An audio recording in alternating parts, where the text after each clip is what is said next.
In this TeamWork 5 Manager tutorial, I'm going to show you how to view a summary of a time period.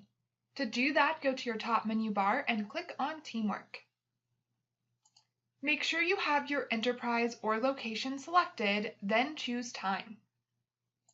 Go to your top menu bar and click on Pay Period.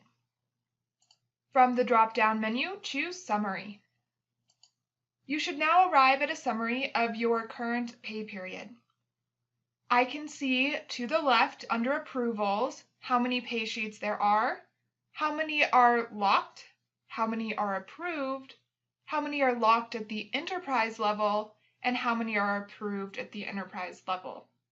In the chart next to Approvals, I can see the hours and the date. So on January 7th, 39 regular hours were worked. The green part of the column is the number of regular hours worked, and the red part is the number of overtime hours worked. At the top of each column, you can see the total hours worked on that day. If I hover over a column with different colors, I can see that 63 of these hours were regular and 3 were overtime hours. I could also see if there were any premium hours, leave, breaks, rest breaks, or unpaid working hours. If I scroll down, to the left you can see counts. I can see how many time entries are open, meaning how many people are currently clocked on, how many unresolved errors there are, and how many people worked over 24 hours. Right now I have 13 unresolved errors. That's because one day none of my employees clocked out.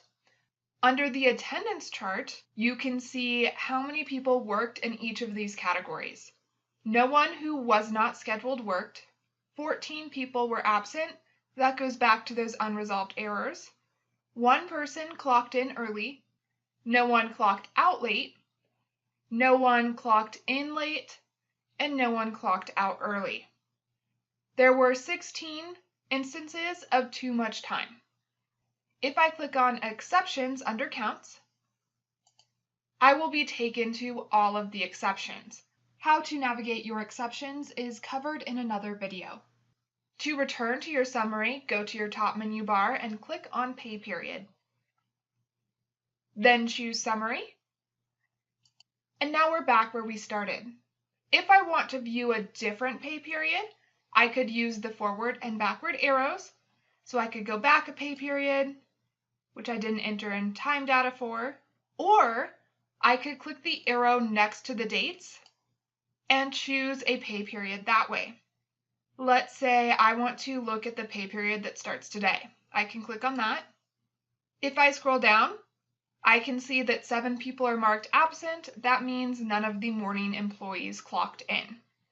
That's how you can view and understand a pay period's summary. Check out the next video to learn how to lock and approve timesheets for specific employees.